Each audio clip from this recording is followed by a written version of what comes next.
Oli siellä oma maali takana ja näin taklataan juuri tuo mainittu nuori mies McDavid. No nuoriahan pelaajat ovat tietysti kaikki, mutta McDavid nyt varsinainen pojankoltiainen näissäkin kisoissa, kun ikää todellakin 16 vuotta. Nyt tulee erikoinen ja siitä tulee niin erikoinen, että Joni Nikko iskee ajassa 24-19 Suomen 1-0 johtoon. Kerrankin se kiekko pomppii Suomelle näissä isoissa peleissä ja pomppii Kanadaa vastaan sillä tavoin, että Joni Nikko iskee ranteet lukkoon ja kiekon häkkiin. Lukemat ovat Suomelle 1-0. Julius Honka tuo kiekon ylös. Rännikiekko päätyy ja sieltä tulee todellakin kenttämestarin erikoinen. Ja se tulee kuin taivaan lahjana Joni Nikolle ja Nikko kiittää ja musikoi siitä kiekon yläpeltiin. Ja näin nuoret Leijonat 1-0 johtoon. 24-19. Näin se tulee. Siinä ei kukaan ehdi reagoida tilanteeseen lainkaan. Se kiekko tulee niin yllättäen ja Nikko on terävänä paikalla, kun aloitus jää Kanadan päätyyn ja hetken kuluttua 6 minuuttia toista erää pelattuna. Ja Kari Kivi voi olla kyllä tällä hetkellä erittäin tyytyväinen oman joukkueensa panokseen. Saros on pelannut luotettavasti maalin suulla ja jokainen viisikko on tehnyt nurkumatta omaa työtään tällä hetkellä. Ja nyt sitä työtä on painamassa Ville Pokka, Teuvo Teräväinen, Artturi Lehkonen, Saku Mäenalainen. Teräväinen hakee sinne takatolpalla ja sieltä tulee 2-0 maali! 6 ja 10 pelattu ottelu toista erää. Ja Suomi siirtyy ylivoimalla 2-0 johtoon. Kylläpä nyt. Nyt viedään nikkaripoikaa oikein olan takaa. Leijona karjattelee nyt siihen malliin, että vaikka nuori onkin, niin kyllä nyt Vaahteranlehti murenee tämän Suomen vyörytyksen edessä.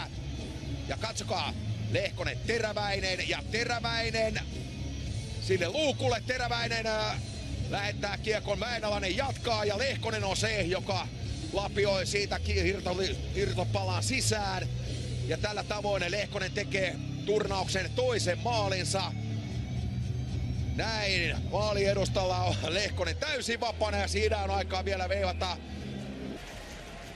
hyvää vyörytystä tuolta Suomen ykkösylivoimalta nähtiin, mutta se kolmas maali jäi tulematta siihen paikkaan. Kolme laukaa, ai, mitä avauksia. Ville Pokan väsyneen miehen avaus on aivan järjetön ja siitä yrittää vanhanaikaisella ensin Lazar ja sen jälkeen tulee Drouin ja lakaisee rystyltä kiekon häkkiin. 11-24 ja Ville Pokan karmaiseva harhasyöttö kostautuu välittömästi Jonathan Drouin maalin tekijänä. Drouinille turnauksen 3. maali ja 9. tehopiste. Ja tämä kamppailu toden totta herännyt henkiin. Tässä toisessa erässä vahvasti Anthony Mantha tekee töitä. Samoin tekee Curtis Lazar ja palkinnon korjaa itselleen Jonathan Drouin. Siinä selkeä osoitus siitä, että Kanadaa vastaan virheisiin ei yksinkertaisesti, varsinkaan tuolla kaltaisiin kardinaalimunauksiin ole varaa. Pelaava Vaini on kuitenkin vaikeuksissa, HPK-puolustaja. Haapala, Henrik Haapala tulee keskelle ja hakee loistavan syötön. Ei voi olla totta, että Otto Rauhala ei saa tästä kiekkoa maaliin. Se oli game saver, ihan selvä sellainen ilmiömäinen torjunta, mutta nyt kiekko käy. Vai käykö maalissa? Välittömästi toinen päätuomareista näyttää, että otetaan puhelu yläkertaan. 3-1 kertoo tulostaulu, mutta kävikö kiekko siellä Foucalen selän takana? Siinä oli Rauhalalla ensin ilmiömäinen maalintekopaikka, mutta kuin ihmeen kaupalla tämä vasta 18-vuotias maalivahti pystyi torjumaan. Todella vahva vaihto Suomen neloselta. Kyllä se käy siellä takaraudassa. Siellä se käy ja Ristolainen. Katsotaan nyt. Kyllä, maali se on, ei epäilystäkään. Suomi riemukkaasti 3-1 johtoon. Pienestä kulmasta tullut laukaus. Ja kiekko viedään keskelle. Tästä nyt ei tarvitse sen suurempaa kalavaliikkia eikä spekulaatiota rakentaa. Kyllähän se siellä takayläpelissä kävi ja Lukemat ovat Suomelle 3-1 ja grafiikkamieskin on niin varma asiastaan, ettei ole edes ottanut tuolta kolmosta, vaihtanut takaisin kakkoseksi. Haapala. Ja tässä tuo loistava paikka, miten ihmeessä siitä Rauhala ei saa kiekkoa sisään. Loistava oli kyllä Foucalen torjunta, mutta hetkeä myöhemmin, vain muutaman sekunnin jälkeen, kiekkoa käväisee siellä Kanadan maalissa ja Rasmus Ristolainen on maalin tekijä. Ja kun siitä tasonnostosta puhutaan, niin tässä siitä yksi esimerkki häneltä. Siellä on kiekon mentävä kolo olkapään ja etutolpan välissä ja Ristolainen löytää komealla rannevedollaan tuon aukon ja Suomi johtaa 3-1. Käsittämättömän kauan tätä nyt arvotaan siihen nähden, että nuo hidastukset olivat täysin lahjomattomia ja täysin selviä ja kiekko viedään ilman muuta keskelle. Juuri näin. Suomi ottaa 3-1, 4.24 on tämän toisen erän peliaikaa jäljellä ja Ristolaiselle maali on turnauksen toinen.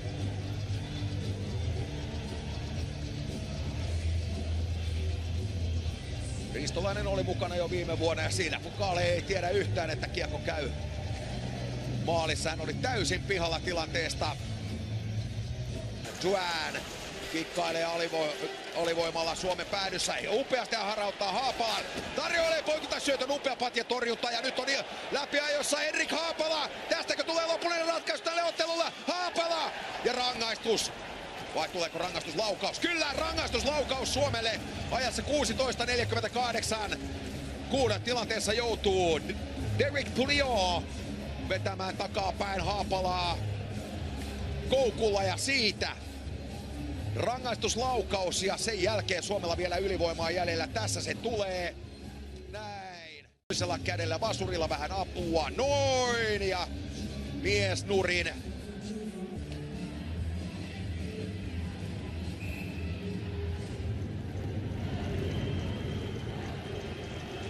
Näin on Teräväinen vauhdissa. Teräväinen iskee neljännen maalin Suomelle turnauksen avausosuma. Teuvo Teräväiselle ja Suomi on hyvin lähellä finaalipaikkaa vuoden 2014 alle 20 MM-kisoissa. Teräväisen teho tänään 1+1 ja nyt kokonaan saldo 1+10. Näin rystylle ja hämmästyttävän paljon sinne jää takanurkan puolelle tilaa. Hän tulee sieltä vasemman kautta. Ja paljon oli tilaa siellä hanskakäden puolella ylhäällä ja sinnehän Teräväinen kiekko lusikoi. Suomi johtaa 4-1 ja vaihtopenkillä riemu on rajaton. Kanada on lyöty, näin rohkenen väittää. 3.11 on otteluaikaa jäljellä ja Suomella vielä 40 sekuntia ylivoimaa tähän perään.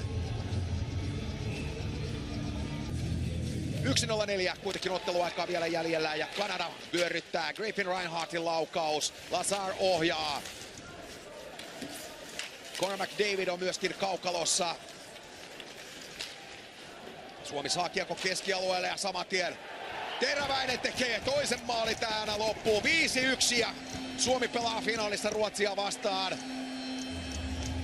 Teräväinen kaunistelee tilastolukemiaan.